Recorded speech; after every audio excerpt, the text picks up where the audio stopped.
Հարգելի գործընկերներ, քանի որ sense մեծ ճանապարհային թեմա ենք քննարկում, ես երկու հարցի եմ ուզում անդրադառնալ նորից։ Խոսքը Երևանի եւ Գյումրիի ճանապարհների մասին է։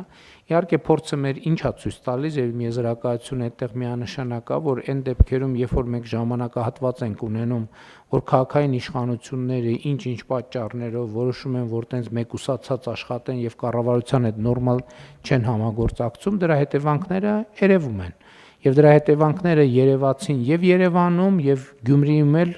ահավոր ձև են երևում։ Ես այն օրը մի հատ ահավոր տեսարան էր, երբ որ Գյումրիի անի թաղամասում սենց փոսերի միջով ուղակի երթևեկում ես Գյումրի ցուցանակը, հենց որտեղ գրած է Գյումրի ցուցանակ, ցուցանակից 3 սանտիմետր այն կողմ սկսում է գերազանց որակի ճանապարհը, այսինքն Գյումրիից դուրս եկար գերազանց որակի ճանապարհը։ Այս ամեն ինչը նրա հետևանք է, որ քաղաքային իշխանությունները երկար ժամանակ եւ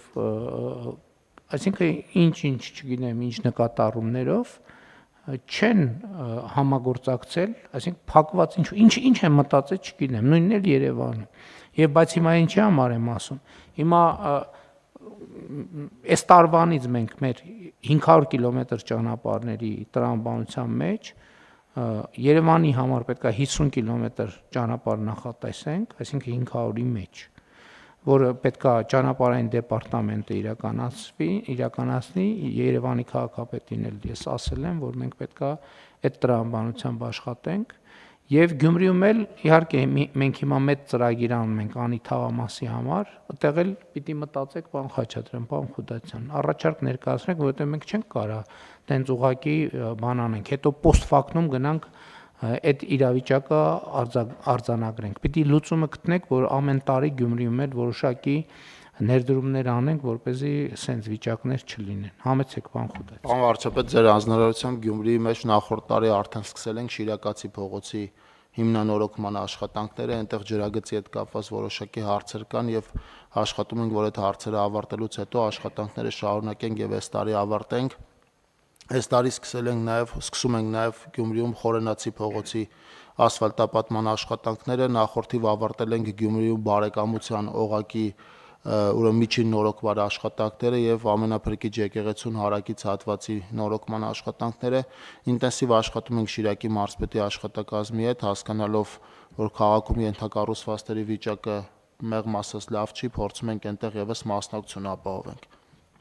Ունեք ասելու լրացուցիչ բան Արուշյանի։ Շնորհակալություն, պարոն վարչապետ, պարոն նախարար ներկայացրեց, ուզում եմ մենակ ավելացնել, որ անի եւ ավստրիական թաղամասերի նախագծման գործընթացը արդեն սկսվել է, նաեւ Խորենացի փողոցի նախագծման գործընթացն արդեն սկսվել է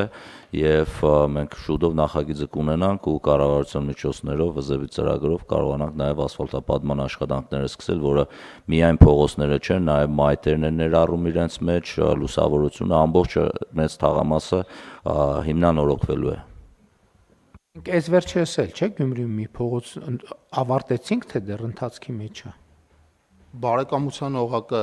ավարտել ենք ամբողջությամբ, ամենափրկիչ եկեղեցու մոտի հատվածը ավարտել ենք ամբողջությամբ, ես ցեզ զեկուցել եմ։ Եվ իմիջիայլոց ես այսօր տեսանյութ էլ տեսա, շատ լավ տեսանյութ էր։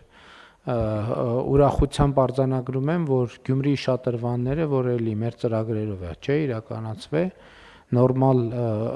շատ գեղեցիկ շատրվաններ ա ստացվել եւ արդեն իհարկե Ֆրանսիայի նախագահի այցի առիթով աշխատել էր, բայց պարոն Արուշանյան այնտեղ երաշտական մենյուին առանձնահատուկ ուշադրության անհրաժեշտություն կա եւ իհարկե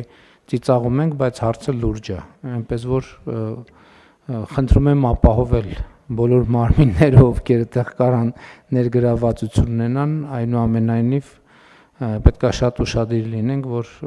կներեք արտահայտության ծիծաղելի վիճակների մեջ չհայտնվենք։ Այդ տասնյակ միլիոնները չեմ էլ հիշում շատրվանի արժեքը ինչքան էր, դրա համար չենք ծախսել էլի, որ վերջում երկիրը ծիծաղելի վիճակում հայտնվի։